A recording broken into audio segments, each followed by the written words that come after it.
अस्सलाम वालेकुम नाज़रीन, मैं हूं ज़मीर हैदर और आप देख रहे हैं प्रोग्राम पब्लिक पल्स। नाज़रीन, आज ट्रांसपेरेंसी इंटरनेशनल का जो करप्शन परसेप्शन इंडेक्स जो है वो सर्वे उन्होंने लॉन्च किया है और उसके मुताबिक बड़ी दिलचस्प चीजें हमारे सामने आई हैं कि 41.4% पाकिस्तानियों के मुताबिक सबसे ज्यादा करप्ट इदारा पुलिस है अभी भी, और 17.4% पाकिस्तानियों के मुताबिक दूसरे नंबर पे जो करप्ट इदारा है वो अदलिया का है। अब इसकी खास वजह, ये जो इंपॉर्टेंट हमने ये पिक इसलिए किया क्योंकि ये वो दो इदारे हैं जिसके हवाले से पीटीआई की हुकूमत ने आने से पहले और आते साथ ही कहा था कि पुलिस रिफॉर्म्स करेंगे, और बहुत उसका उन्होंने ड्रम बीट भी किया, और जिसके ऊपर नाम है इंसाफ, और उनका भी यही कहना था तहरीक इंसाफ की लीडरशिप का कि इंसाफ जो है उसको सस्ता और आपके डोर स्टेप तक पहुंचाएंगे। और इस हवाले से ये दो जो आपको मैंने बताए हैं कि 17.4% पाकिस्तानियों के मुताबिक दूसरे नंबर पर सबसे करप्ट इदारा अदलिया है। मैं हाई अदलिया की नहीं बात कर रहा, लेकिन जो जहां पे आम आदमी, गरीब आदमी को फेस करना पड़ता है। 92.9% पाकिस्तानियों के मुताबिक सबसे ज्यादा महंगाई तहरीक इंसाफ के दौर में हुई। उसके बाद कहते हैं कि 50.6% पाकिस्तानियों का ख्याल है कि महंगाई और बेरोजगारी में इजाफे की वजह हुकूमती नाअहली है। एक तो ये कि सबसे ज्यादा जो महंगाई है वो इन 3 सालों में हुई 92.9%, यानी कि एज वी स्पीक ये आज भी सबसे बड़ा मसला है, और यही हमने आपको दिखा दिया कि ट्रांसपेरेंसी इंटरनेशनल ने करप्शन परसेप्शन जो सर्वे जारी किया है उसके मुताबिक 92.9% पाकिस्तानियों के नजदीक महंगाई तहरीक इंसाफ के दौर में हुई सबसे ज्यादा। फिर मैंने जैसे आपको बताया कि 50.6% लोगों का ख्याल है कि महंगाई और बेरोजगारी में इजाफे की बड़ी वजह हुकूमती नाअहली है, यानी कि कोई पॉलिसी मैटर्स या कोई फंडामेंटल्स नहीं है, लेकिन प्योरली गवर्नेंस इशू है। 23.3% पाकिस्तानियों के मुताबिक महंगाई और बेरोजगारी में इजाफे की वजह अगेन करप्शन है।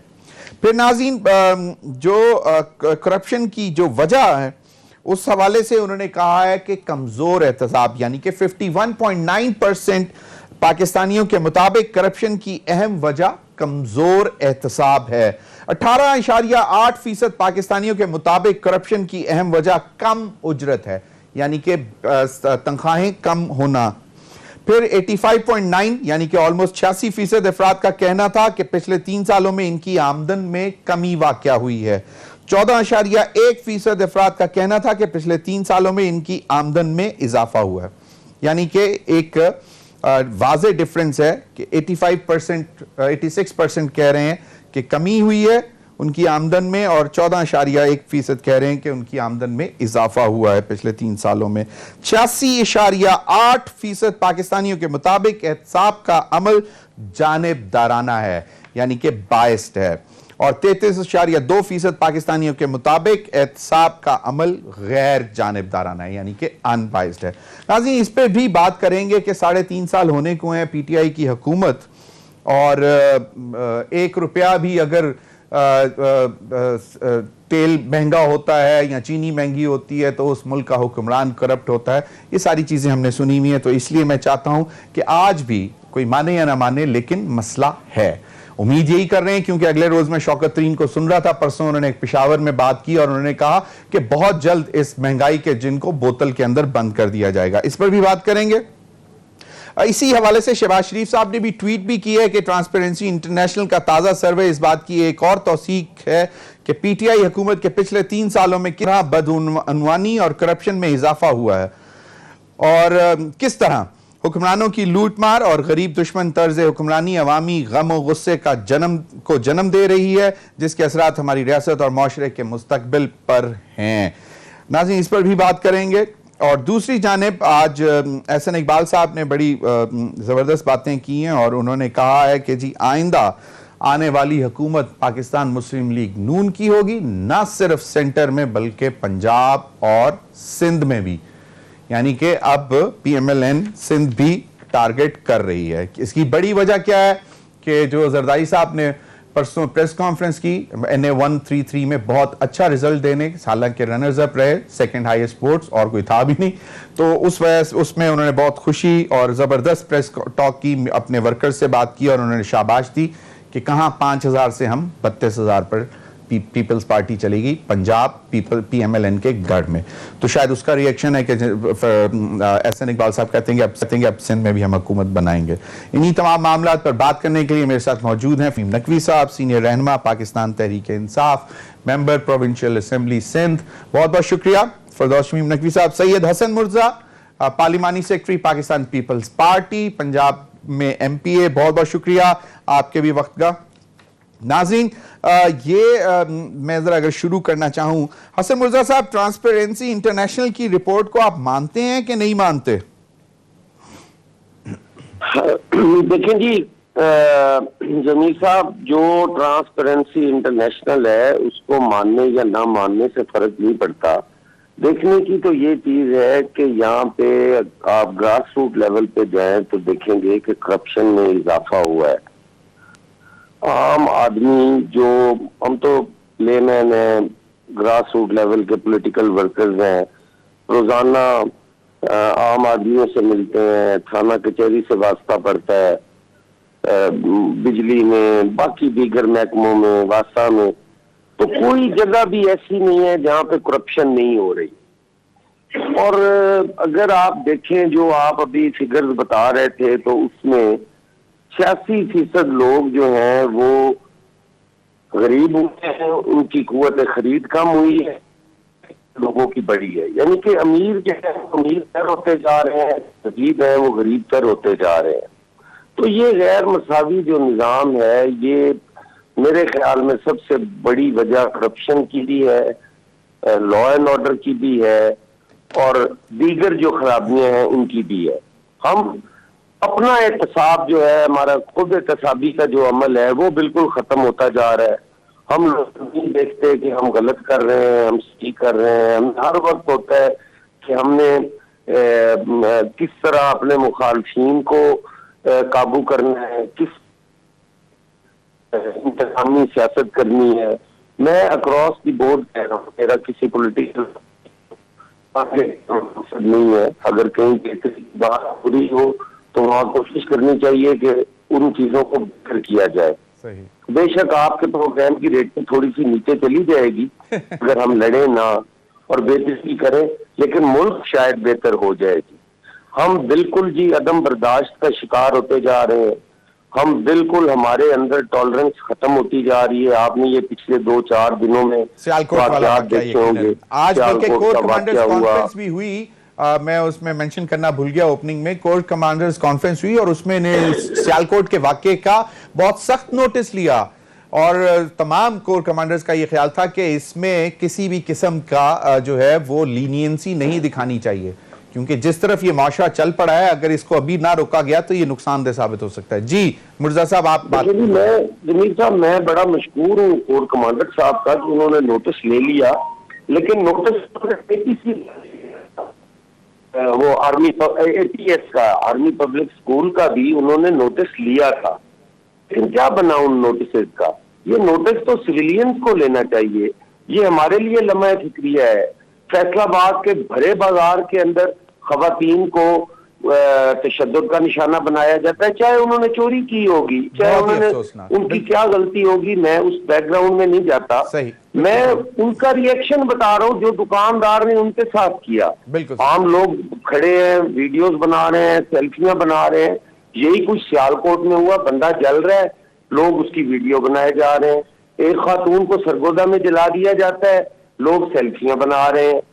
ये जो हमारे अंदर होता जा रहा है, ये मैं समझता हूँ इंतहाई खतरनाक सूरत हाल की तरफ हम बढ़ रहे हैं। हम सारों को इस पे कम अज कम मुत्तफिक होना चाहिए, मुत्तहिद होना चाहिए। पूरी दुनिया के सामने हमारा क्या चेहरा जा रहा है। हम आलूदगी हो तो उसमें नंबर 1 है, करप्शन हो तो उसमें नंबर 1 है, लॉ एंड ऑर्डर हो तो उसमें नंबर 1 है। पूरी दुनिया में हमारा क्या, कौन सा चेहरा इस्लाम का और पाकिस्तान का पेश किया जा रहा है? ये लम्हा फिक्रिया है जी। बिल्कुल हम ये बाकी एहतसाब सबका होना चाहिए, कोई एतराज नहीं हमें।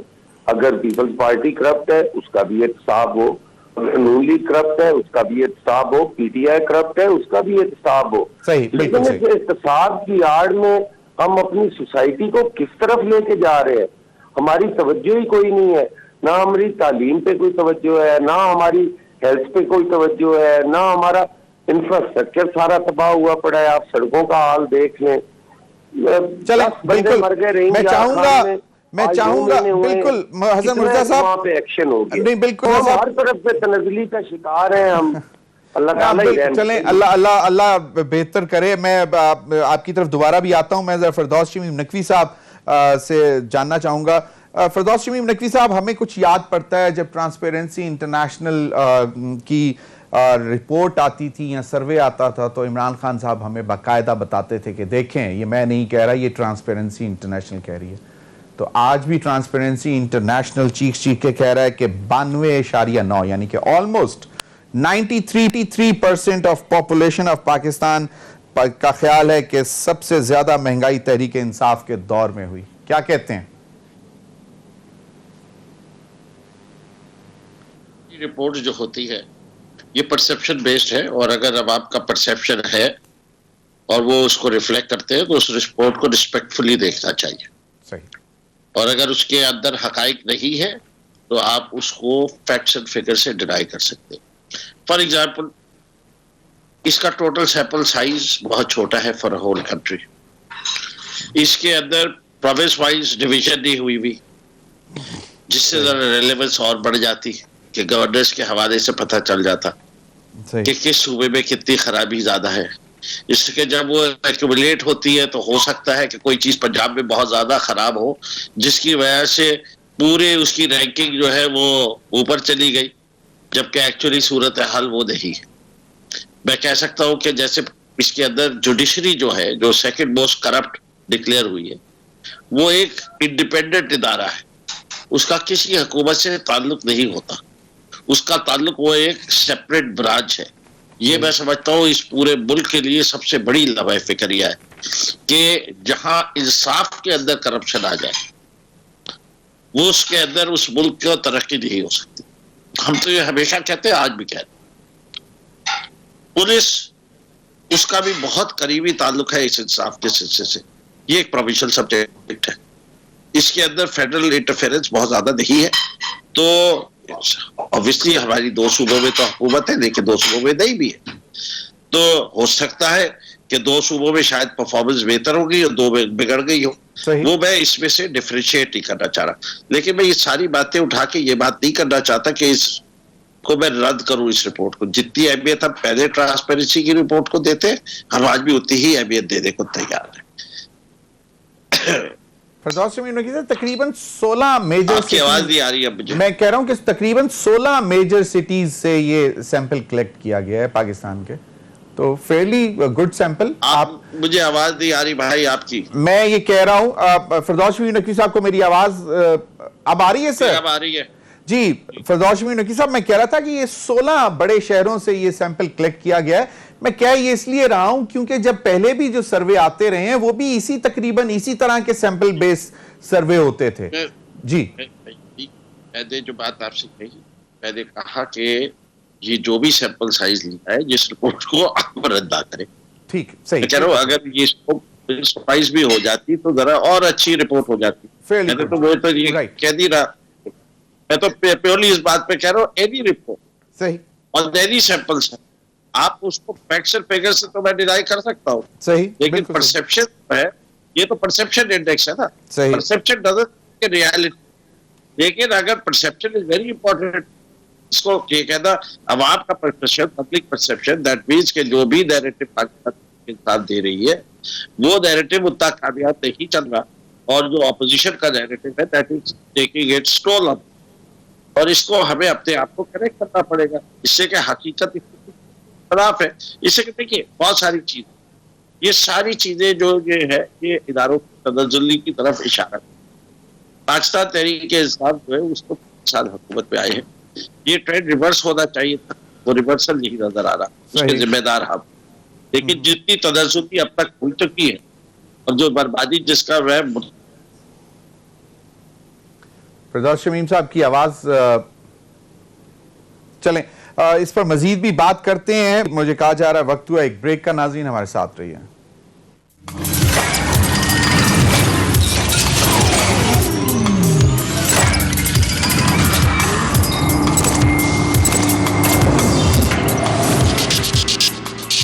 वेलकम बैक नाज़रीन, हम बात कर रहे थे ट्रांसपेरेंसी इंटरनेशनल करप्शन परसेप्शन सर्वे 2021, पीटीआई हुकूमत की 3.5 साल की कारकर्दगी।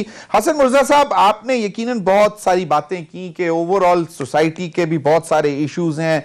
अदम बर्दाश्त का एक जो सिलसिला चल पड़ा है, फिर फैसलाबाद वाला वाकया बहुत ही तकलीफ दे वाकया कि आप औरत की हुर्मत का भी आपको ख्याल नहीं रहा और लोग पता नहीं किस जुनूनियत की तरफ चल पड़े हैं। वो बातें सारी हैं, लेकिन आपको नहीं लगता कि ये सारे जो इस वक्त इतना ज्यादा माशरे में बेचैनी, अदम बर्दाश्त, जुनूनियत ये जो आ रही है, ये सब इन्हीं वजह से है? मतलब बेरोजगारी भी बहुत ज्यादा है, तो लोग मतलब फिर वो उनको लिए शायद कोई मॉरल वैल्यूज मैटर नहीं करती। महंगाई बहुत ज्यादा है, बेरोजगारी है, सेहत की फैसिलिटीज उस तरह नहीं है, तालीम की। तो आपको मतलब मैं उस परसेप्शन में जरा देखना चाह रहा हूं। देखिए, जहां पे गुर्बत भी हो, बेरोजगारी भी हो, महंगाई भी हो और वहां पे इस किस्म के वाकयात, मुआशरा इधर ही चल पड़ता है, वहां कोई वैल्यू जो है वो रह नहीं जाती। अब इसमें रिपोर्ट के अंदर जो जुडिशरी के हवाले से या पुलिस के हवाले से है, वो अगर देखा जाए तो उसमें भी मरात याफ्ता तबके को ही मरात मजीद जो है वो दी जाती है। पुलिस आप ले लें, पीएसपीज जो है उनके लिए तमाम तर मरात जो है वो हाजिर है, और अगर आप नीचे चले जाए तो उधर कुछ भी नहीं है। सिपाही को क्या मिल रहा है, थानेदार को क्या मिल रहा है, हवालदार को क्या मिल रहा है। हमारे इन्वेस्टिगेशन के पैसे जो हैं वो नीचे आते हैं, एसपी तक आते हैं, लेकिन उनके आगे बिल्कुल ही वो खत्म हो जाते हैं। वहां पे उनको जो लोअर सबऑर्डिनेट्स हैं उनको इनाम भी दिया जाता है उनकी अच्छी कारकर्दगी पर, लेकिन वो पैसे जो है वो डीपीओ तक रुक जाते हैं। नीचे सिर्फ जो सर्टिफिकेट है वो जाता है। किसी जगह पर आप देख लें, कोई पुलिस वेलफेयर का कोई स्कूल है, कोई हॉस्पिटल है, कोई ऐसी चीज है, एक कांस्टेबल के बच्चों की तालीम, क्या उसका दिल नहीं करता कि अच्छे स्कूलों में पढ़े? क्या उसका दिल नहीं करता कि उसके वालिदैन का या घर में कोई बीमार हो जाए तो उसको हॉस्पिटल की अच्छी फैसिलिटीज मिल जाए? नहीं मिल पाती, वो सारी ऊपर रह जाती हैं। अब वो नीचे रिश्वत ही लेगा। एक सिपाही की जब रोटी पूरी नहीं होगी, आप बताएं, वो दूर दराज इलाके में लगा हुआ है, उसने घर भी लेना है, खाना भी पकाना है, उसका ट्रांसपोर्ट का भी खर्चा है, वो सारे मिला के देखे तो उसकी तनख्वाह से उसका गुजारा ही नहीं होता। नहीं उसकी जरूरियात पूरी की जाती। वो जरूरियात पूरी हो, फिर वो करप्शन करे, उसको सजा भी दे, लेकिन उसके लिए सजा है, जजा कोई नहीं है। 24 घंटे की ड्यूटी है, लेकिन ना उसको वालिदैन के लिए टाइम है, ना उसके पास बच्चों के लिए टाइम है, ना उसके पास पैसा है। हसन मुर्जा साहब, वो करप्शन करता है उसे लटका दिया जाता है। सही, जहां पर इतनी करप्शन हो रही है, मैं कह रहा हूँ कि हमारे किसी थाने में इन्वेस्टिगेशन के पैसे नहीं आते। हमारा थानेदार हाई कोर्ट जाता है, उसको किराया नहीं दिया जाता। हमारे फोरेंसिक के लिए सैंपल्स जमा करवाने लाहौर आते हैं दूर दराज के थानों से, किसी को किराया नहीं मिलता। कहां से लेगा? रिश्वत ही लेगा ना। बिल्कुल। हसन मुर्जा साहब, हसन मुर्जा साहब, अगर एक चीज, जिस तरह ही पंजाब में हुकूमत बनी और सेंटर में हुकूमत बनी पीटीआई, तो एक स्पेशल एक शख्स को अपॉइंट किया गया पुलिस रिफॉर्म्स के लिए। वो कुछ अरसा रहे और उसके बाद उन्होंने कोई रिफॉर्म पेपर भी नहीं दिया और वो चले गए। और यही सबसे पीटीआई का बड़ा नारा था कि हम पूरे मुल्क में, क्योंकि इमरान खान साहब आज भी कहते हैं कि अगर हमारा थाना सही हो जाए तो हमारे आधे से ज्यादा मसाइल खत्म हो जाते हैं। जी हसन मुर्जा साहब, बिल्कुल आपने दुरुस्त कहा है जी। जिस शख्स को लगाया था उसको देख नहीं रहे कि केपीके के अंदर वो कौन सा रोल मॉडल छोड़ के आया है पुलिस के लिए। वहां भी पुलिस आज भी करप्शन कर रही है। हमारे तो पंजाब के लोग वहां शिकार करने जाते हैं, वहां भी वो रिश्वत दे के शिकार करके वापस आ जाते हैं। उनके पास लाइसेंस भी होते हैं शिकार के, इसके बावजूद पुलिस उनसे पैसे ले लेती है। देखिए करप्शन जो है, मेरा पीटीआई को टारगेट करना हरगिज मकसद नहीं है। बिल्कुल सही, बिल्कुल सही। लेकिन पीटीआई को जो मैंडेट मिला था वो इसी चीज का मिला था कि करप्शन जो है वो खत्म हो जाती। बिल्कुल सही। करप्शन खत्म नहीं हो सकी, करप्शन बढ़ी है, उनका तो वो मैंडेट ही खत्म हो गया। और फिर अगर अपनी कैबिनेट के अंदर मौजूद लोगों को सजा दे दी जाती तो मैं शायद फिर भी खत्म हो जाती, एग्जाम्पल सेट हो जाती। बिल्कुल सही। चलें, मैं चाहूंगा कि मैं फिरदौस शमीम नकवी साहब से भी इस पर कमेंट ले लूं थोड़ा सा। हम अगले टॉपिक की तरफ भी चलेंगे कि क्या जो एहसन इकबाल साहब कह रहे हैं कि जी सिंध में भी वो हुकूमत बनाएंगे, और जरदारी साहब कह रहे हैं कि पंजाब ही नहीं, सेंटर में भी और पंजाब में भी हुकूमत बनाएंगे। फिरदौस शमीम नकवी साहब, एक यकीनन मैं मानता हूं आपने कहा है कि इस रिपोर्ट को मतलब वेटेज देनी चाहिए, लेकिन एक परसेप्शन बेस्ड है। एग्रीड, चलें इस रिपोर्ट को साइड पे रख देते हैं हम। लेकिन आज जो इस वक्त मुल्क में हो रहा है, आपको नहीं लगता कि इनकी वजूहत, जो मेरा सवाल हसन मुर्तज़ा साहब से था कि बहुत सारे फैक्टर्स जिसमें महंगाई, गुर्बत, बेरोजगारी, मतलब गैर मयारी हेल्थ फैसिलिटीज, और फिर जो खास तौर पर दवाइयों की कीमतें जो चली गई हैं, लोगों के अंदर फ्रस्ट्रेशन है, तो वो फिर इसी तरह की हरकतों पे निकलेंगे ना, जो हमने अब कल फैसलाबाद में देखा, जुमे को हमने सियालकोट में देखा। मतलब अल्लाह रहम करे हम किस तरफ। तो आपको नहीं लगता कि ये चीजें हैं जो अरेस्ट करनी चाहिए, कि अगर आपने ये बेहतर की तो शायद इन चीजों में भी बेहतरी आना शुरू हो जाए? देखिए, मैं आपकी बात से कुछ हद तक इत्तेफाक कर सकता हूँ, लेकिन जिस माशरे में अब ये बात होने लगे कि माशाल्लाह से ऊपर की कमाई भी इतनी है जब रिश्ता में के जाते हैं, तो इसमें माशरे का इनेकाद पजीर होना साबित होता है।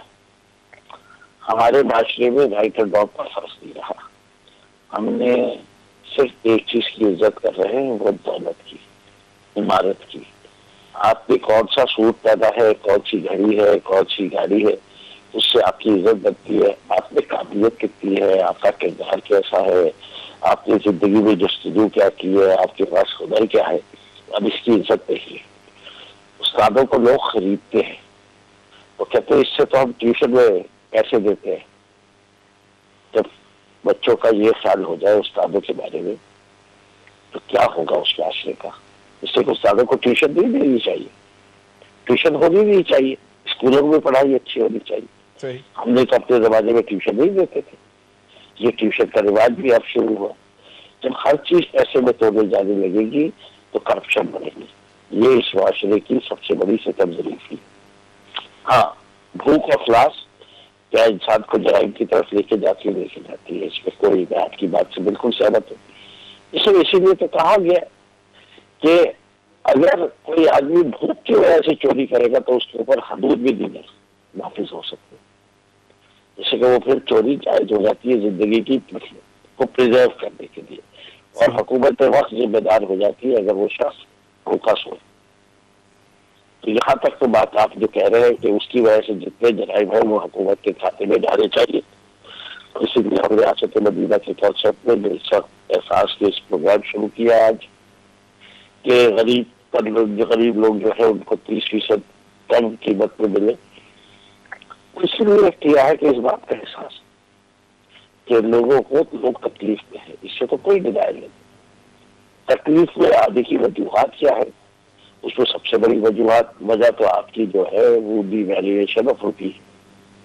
और डिवैल्यूएशन ऑफ रुपी की सबसे बड़ी वजह क्या है, वो आपका करंट अकाउंट डेफिसिट है। तो जितनी हुकूमत ने आपकी इम्पोर्ट्स बढ़ाई और एक्सपोर्ट्स कम की, और जो इसका फर्क है उसको किसी तरीके से पूरा नहीं किया, तो वो ये मसाइल रुपी की वैल्यूएशन के चलते। जो मुल्क टैक्स देने पर तैयार ना हो वो अपनी आजादी खो बैठेगा। इसलिए कि हमने हमारे यहाँ का ताजिर 50,000 रुपए को फिरदौस शमीम नकवी साहब कोई टैक्स नहीं है, वो रिकॉग्नाइज करने को नहीं तैयार। नकवी भाई, आलू खेत का मार्केट पूरे लाहौर से ज्यादा टैक्स जमा करता है। बिल्कुल नकवी भाई, मुझे एक बात बता दें कि ये आज आप बातें कर रहे हैं और आप माशाल्लाह पहले रोज से ये बातें कर रहे हैं, 3.5 साल गुजरने के बाद हमें शायद इसमें कुछ थोड़ी सी इंप्रूवमेंट नजर आनी चाहिए थी इन्हीं सब चीजों पे। चले, मैं ये नहीं कहता कि जी मतलब जाहिर बात है कोरोना ने, कोविड ने मारा आपको, ये किया वो किया, बहुत आपने मतलब किया, लेकिन ओवरऑल तो चीजें बेहतर की जा सकती थी ना, क्योंकि इसमें एक जो चीज आई सामने इस परसेप्शन सर्वे में, वो ये है कि जी कोई और वजह नहीं है, गवर्नेंस का इशू है। देखिए, मैं आपको एक बताऊं, मैं यही सर्वे आपको करा देता हूँ, सवाल मैं पोस्ट करता हूँ सर, अगर उससे पॉजिटिव भी आया तो फिर मैं पूछूंगा, और यही ट्रांसपेरेंसी इंटरनेशनल से कहूंगा। सर्वे करने वाला क्या इमेज कन्वे करवाना चाहता है, वो सवाल उसी तरह पूछता है। आप हमें ये पूछते हैं कि पाकिस्तान की गवर्नेंस अच्छी थी कोविड के दौरान या बुरी थी, आपके ख्याल से क्या जवाब आएगा? बुरी। बुरी या अच्छी? नहीं, प्राइम मिनिस्टर की, सॉरी, सारी दुनिया रिकॉग्नाइज करती है कि कोविड को जिस तरह मैनेज किया है, no doubt, there is no second opinion on that. Well managed. आज आप प्रोग्राम में well managed. कि लोग कह रहे हैं पीटीआई की गवर्नेंस बहुत अच्छी है। नहीं, well managed. ना, फिरदौस भाई, sorry, I couldn't hear you well. मैं पूछता हूँ, आप एक और सवाल पूछ लीजिए। I couldn't hear you well. मैं मानता हूँ कि कोविड को हैंडल करने में सबसे ज्यादा काम किया जी। नहीं, आप सवाल जो पूछे ना, तो फिर जवाब क्या आएगा? पीटीआई की हुकूमत ने। आपके पानी के मसले हल करने के लिए किस हुकूमत ने सबसे ज्यादा काम किया? आएगा पीटीआई ने। आप पूछे क्लाइमेट चेंज को किस हुकूमत ने सबसे बेहतर तरीके से एड्रेस किया? जवाब आएगा पीटीआई ने। सिविल मिलिट्री रिलेशनशिप किस हुकूमत के सबसे अच्छे है? आएगा पीटीआई। कश्मीर का इशू को किसने सबसे अच्छे तरीके से हटाया? पीटीआई। रसूल अल्लाह के बाबू से रिसालत का इशू इंटरनेशनल फोरम पे सबसे अच्छे तरीके से किसने उठाया? पीटीआई। शेयर का निजाम बेहतर करने में, लोगों को दस्तरस पहुंचाने में किसने सबसे ज्यादा क्या? पीटीआई ने। पीटीआई ने। सही, बिल्कुल। तो आपका जो सवाल है, मैं इसीलिए आपसे ये कह रहा था कि सर्वे का परसेप्शन क्रिएट करना तो मैं आपका खेल है। लेकिन फिरदौस भाई, आपने फिर भी मार्केटिंग के लिए अपनी इस्तेमाल की है और उसके लिहाज से है। अब वो ट्रांसपेरेंसी इंटरनेशनल ने जो ये सवाल फ्रेम किए, वो कौन से न्यूट्रल? लेकिन जो आप जब ऑपोजिशन में थे तो तब भी आप यही ट्रांसपेरेंसी इंटरनेशनल की रिपोर्ट ही हमें दिखाते थे कंटेनर पे खड़े होके, ये देखें। मैंने आपसे तो उस वक्त भी तो यही इसी किस्म के सवालात हो रहे होते थे। एक सर, मैं ये तो कहीं नहीं रहा ना कि इसको रद्दी के डब्बे में डाल दो। सही कहते हैं, ये भी बहुत इम्पोर्टेंट है, इससे हमें सबक सीखना चाहिए। लेकिन मेरा ये भी फर्ज बनता है कि अब आपको आपके प्रोग्राम के जरिए शऊर दूं। सही, बिल्कुल सही। जब भी सर्वे देखेंगे तो ट्रांसपेरेंसी के सर्वे की बात नहीं करना, चाहे हुकूमत सर्वे कराए, चाहे गैलेट कराए, चाहे कोई और कराए, आपको नेचर ऑफ क्वेश्चन भी देखना चाहिए, उसी के लिहाज से जवाब आता है लोगों का। बस इतना सा शऊर देने की कोशिश कर रहा हूँ अपने आप को। नहीं सर, देखिए आप एक क्वेश्चन, सर मैं बिल्कुल आपकी बात से सहमत हूं। मैं आपको एक क्वेश्चन इसका बताता हूं। Did any government servant take bribe from you during कोविड-19 in the name of aid? Only 10% said yes, 90% said no. तो ये इट्स अ गुड, मतलब ये इट्स मतलब, अगर आप ये एनालाइज करवाए थे ना, जो बात मैंने पहले कही थी सूबे भाई, ये काम सिर्फ सिंध में हुआ कि सिंध में उन्होंने चेक देने से पहले जो वहां लोग बैठे थे, और उधर कम से कम 42 केसेस हुए लोगों के खिलाफ सिंध में। इन्होंने पैसे लिए, किसी ने 500 लिए, किसी ने 1000 लिए। ओके, हसन मुर्जा साहब, सिंध में कोविड के दौरान भी आपकी हुकूमत के एहलकार वहां पे पैसे लेते रहे हैं? मेरी गुजारिश है जी कि मैं सिंध की सफाई किस चीज की दूं जी, कि सिंध में नहीं लिए होंगे, किसी ने लिए होंगे। नकवी साहब वहाँ के लोकल हैं, वो ज्यादा मेरे से बेहतर जानते हैं। लेकिन ये पूरी दुनिया को पता है कि जिस तरीके से कोविड के लिए सिंध हुकूमत ने कोशिशें की हैं, शायद ही वो मैयर किसी ने लिए होंगी। सिंध हुकूमत हमेशा कोविड में नंबर 1 रही है और उसने SOP को फॉलो भी किया है, और सारा कुछ मतलब है हुकूमती सतह पर होता रहा।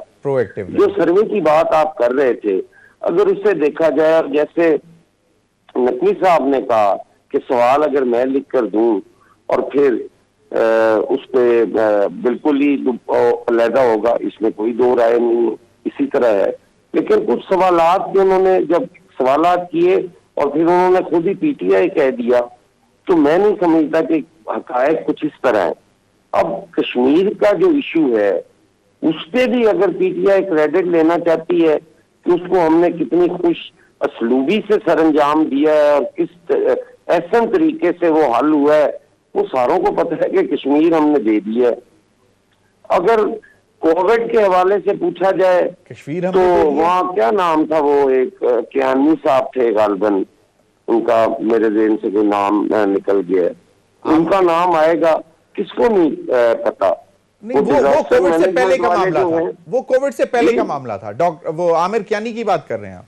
आमिर कियानी, वो कोविड से पहले का मामला था। वो था शायद ये अद्वियात की कीमतों में रद्दोबदल के मामला था। हाँ, ये तो इधर आ जाते हैं ना। वो कोविड में तो वो जो मास्क और सैनिटाइजर और ये चीजें जो थी वो गवर्नमेंट डिजास्टर मैनेजमेंट वाले थे वो। अच्छा। तो एनडीएमए में, और अभी भी 40 अरब रुपए का सवालिया निशान खड़ा किया हुआ है, 40 अरब रुपए का सवालिया ऑडिट रिपोर्ट में।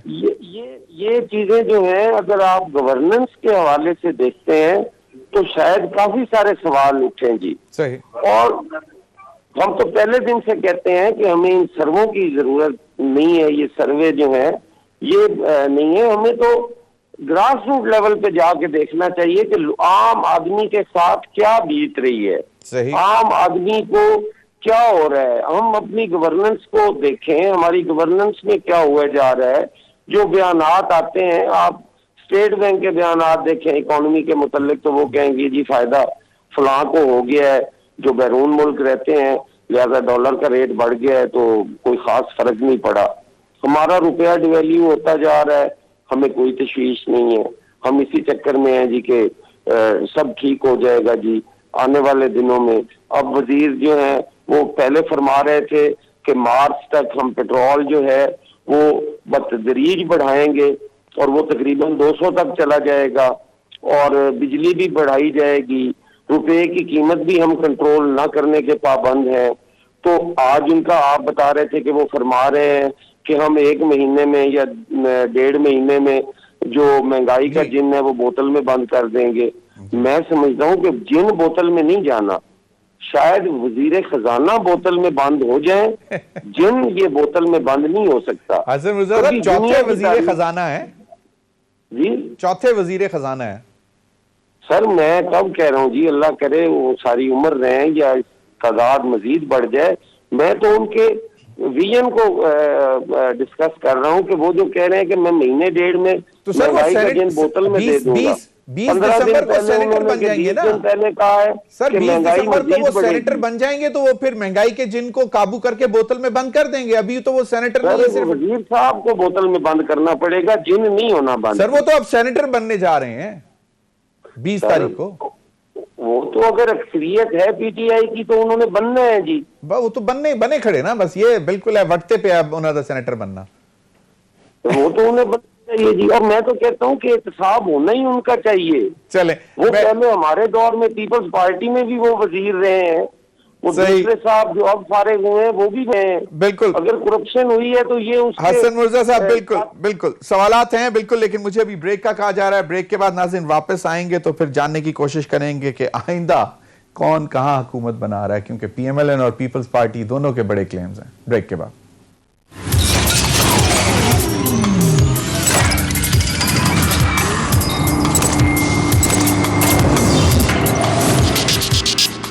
Welcome back. नाज़रीन एहसन इकबाल साहब ने आज क्या फरमाया ये जरा सुन लें, तो उसके बाद फिर पैनलिस्ट की तरफ चलते हैं। 2018 से पहले झूठी खबरें फैलाई गई, झूठे वादे किए गए, पनामा का ड्रामा किया गया और हंसते खेलते फलते फूलते पाकिस्तान को आज एक भूखे लाचार पाकिस्तान में तब्दील कर दिया गया। जी हसन मिर्जा साहब, एक तो ये, दूसरी बात उन्होंने कहा कि जी वो सिंध में भी हुकूमत अब आइंदा पीएमएलएन बनाएगी, वफाक में भी, और पूरे पंजाब तो खैर वो किसी तरह छोड़ने को तैयार नहीं है। क्या कहते हैं? देखिए जमीर भाई की सिंध कोई नो गो एरिया तो है नहीं। सिंध में जिसका दिल करता है वो सियासत करे, जिसका दिल करता है वो वहां पे इलेक्ट हो, कोई वहां पे मानत नहीं है। एक जमहूरियत और जमहूरी निज़ाम उनको ये हक देता है कि वो सिंध के अंदर जाके सियासत करें। हमने तो उन्हें हमेशा वेलकम किया है।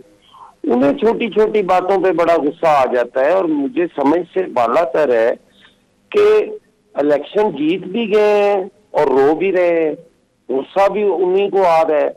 उन्हीं की वीडियोस रिलीज होती हैं करप्शन की और वोट खरीदने की, वो हमें कही जा रहे हैं। किसी जगह पीपल्स पार्टी का कोई बंदा वोट खरीदता, कोई वीडियो आई हो, किसी जगह मस्जिद दफ्तर के बाहर लाइनें लगी हुई थी।